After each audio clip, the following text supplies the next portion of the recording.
जय हिंद दोस्तों। आज के इस वीडियो में जीके जीएस से 25 मोस्ट इम्पॉर्टेंट प्रश्नों को कवर करेंगे, जो कि साथियों सभी प्रतियोगी परीक्षाओं के लिए काफ़ी ज़्यादा महत्वपूर्ण होगा।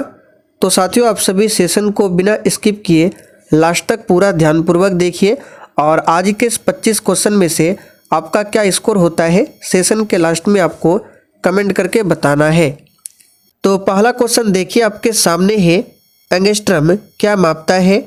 आवृत्ति, तरंगदैर्घ्य, आवर्तकाल या फिर डी समय को मापता है। काफ़ी बार पूछा हुआ क्वेश्चन है, चलिए आंसर बताइए।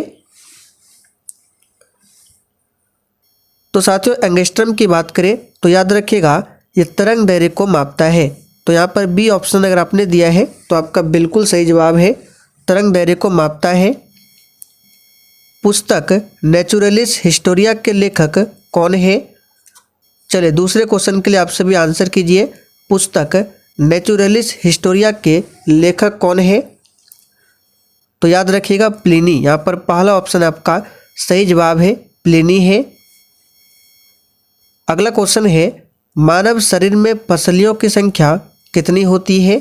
यह क्वेश्चन काफ़ी बार आपके एग्जाम में पूछा गया है, स्टार मार्क कर लीजिए। मानव शरीर में पसलियों की संख्या कितनी होती है?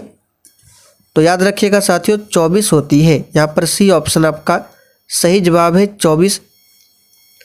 अगला क्वेश्चन है, संविधान के किस अनुच्छेद में राष्ट्रपति द्वारा क्षमादान की शक्ति के बारे में बताया गया है? बिल्कुल आपको सोच समझकर आंसर करना है, चलिए आंसर कीजिए। तो पॉलिटी क्लास में हमने आपको बताया था राष्ट्रपति द्वारा जो क्षमादान की शक्ति है इसके बारे में आर्टिकल 72 में बताया गया है। तो साथियों याद रखिएगा यहाँ पर पहला ऑप्शन आपका सही जवाब है, अनुच्छेद 72।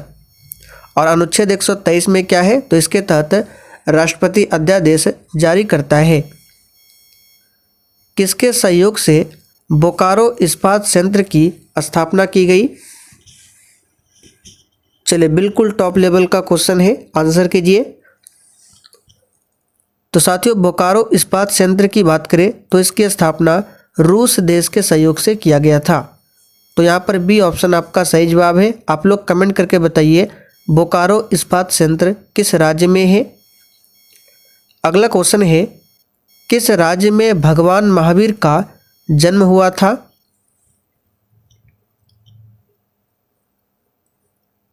तो साथियों यहाँ पर इसका सही जवाब है, बिहार में हुआ था। और भगवान महावीर की मृत्यु पूछा जाता है तो पावापुरी में। कहाँ पर? याद रखिएगा पावापुरी में।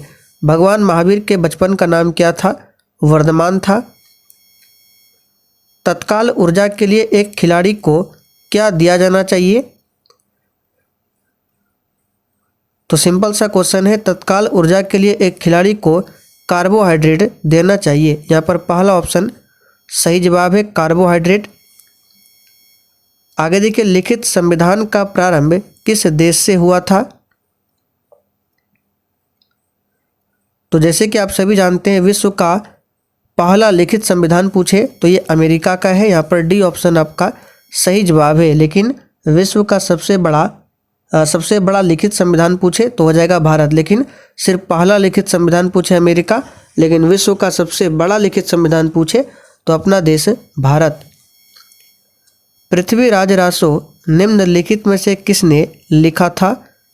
इस क्वेश्चन पर भी स्टार मार्क कर लीजिए, बार बार पूछा जाता है पृथ्वीराज रासो। सही आंसर है सी ऑप्शन, चंद्रवर दाई। अगला क्वेश्चन है, भारत में पुनर्जागरण का जनक कहा जाता है?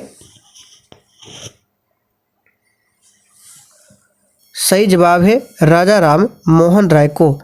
याद रखिएगा राजा राम मोहन राय को भारत में पुनर्जागरण का जनक माना जाता है। और इनको राजा की उपाधि किसने दिया था? तो अकबर द्वितीय ने। अगला क्वेश्चन है, महात्मा गांधी को सर्वप्रथम महात्मा किसने कहा?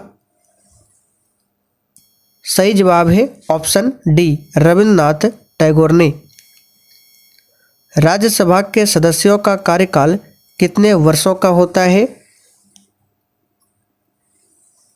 सही जवाब है 6 वर्षों का। जबकि लोकसभा के सदस्यों का कार्यकाल 5 वर्षों का होता है। तो फिलहाल यहाँ पर आंसर है डी ऑप्शन 6 वर्ष। गुरु नानक देव का जन्म कहाँ पर हुआ था, कब हुआ था? तो गुरु नानक देव सिखों के प्रथम गुरु थे। इनका जन्म 1469 में हुआ था। तारे क्यों टिमटिमाते हैं? चलिए 14 के लिए आंसर कीजिए फटाफट से। तारे क्यों टिमटिमाते हैं? तो यहाँ पर इस क्वेश्चन का सही जवाब है प्रकाश के अपवर्तन के कारण तारे टिमटिमाते हैं। यह क्वेश्चन काफ़ी बार आपके एग्जाम में पूछा गया है, स्टार मार्क कर लीजिए। सबसे अधिक इलेक्ट्रॉन बंधुता किस तत्व की होती है? सही जवाब है ए ऑप्शन, क्लोरीन की, याद रखिएगा। पृथ्वी की आयु का आकलन किससे किया जाता है? सही जवाब है यूरेनियम डेटिंग से। वह प्राचीन महाजनपद कौन सा है जिसने पहली बार युद्ध में हाथियों का प्रयोग किया था? सही आंसर है मगध महाजनपद। पृथ्वी के वायुमंडल में प्रचुरता के संबंध में निम्नलिखित में से कौन सी गैस दूसरे स्थान पर आती है? तो दूसरे स्थान पर है ऑक्सीजन। कितना है? तो लगभग 21% के आसपास है। पहले स्थान पर नाइट्रोजन है जो कि लगभग 78% है। आगे देखिए, केंद्र सरकार के व्यय को नियंत्रित करने के लिए कौन उत्तरदायी है? सही जवाब है नियंत्रक एवं महालेखा परीक्षक, जिनको शॉर्ट में CAG भी कहा जाता है। ये केंद्र सरकार के व्यय को नियंत्रित करने के लिए उत्तरदायी है। कथक कहाँ का नृत्य है? तो साथियों, कथक उत्तर प्रदेश या फिर उत्तर भारत का क्या है? शास्त्रीय नृत्य है। तीस्ता किसकी सहायक नदी है? सही जवाब है ब्रह्मपुत्रा नदी की, याद रखिएगा। तीस्ता जो है ब्रह्मपुत्रा नदी की सहायक नदी है। सूर्य के प्रकाश से प्राप्त रंगों में किस रंग का विक्षेपण सबसे कम होता है? तो सबसे कम विक्षेपण होता है लाल रंग का। यहाँ पर पहला ऑप्शन आपका सही जवाब है। जल का क्वथनांक कितना होता है? तो प्यारे साथियों, जल का क्वथनांक 100 डिग्री सेल्सियस होता है। यहाँ पर डी ऑप्शन आपका सही जवाब है। कौन सी संस्था भारत में राजकोषीय नीति तैयार करती है? तो ये संस्था है वित्त मंत्रालय, याद रखिएगा, जो कि भारत में राजकोषीय नीति तैयार करती है। आज का आखिरी क्वेश्चन है, संविधान के निम्नलिखित में से किस अनुसूची में दल बदल विरोधी कानून से संबंधित प्रावधानों का उल्लेख मिलता है? तो ये मिलता है 10वीं अनुसूची में। यहाँ पर डी ऑप्शन आपका सही जवाब है, 10वीं अनुसूची में। चलिए अब लास्ट में आपसे एक क्वेश्चन पूछते हैं जिसका आंसर आपको नीचे कमेंट करके बताना है। तो प्रश्न ये है, राष्ट्रीय मतदाता दिवस प्रत्येक वर्ष किस तिथि को मनाया जाता है? सभी को इसका आंसर कमेंट करके बताना है। तो चलिए साथियों, आज के लिए इतना ही। तब तक के लिए जय हिंद,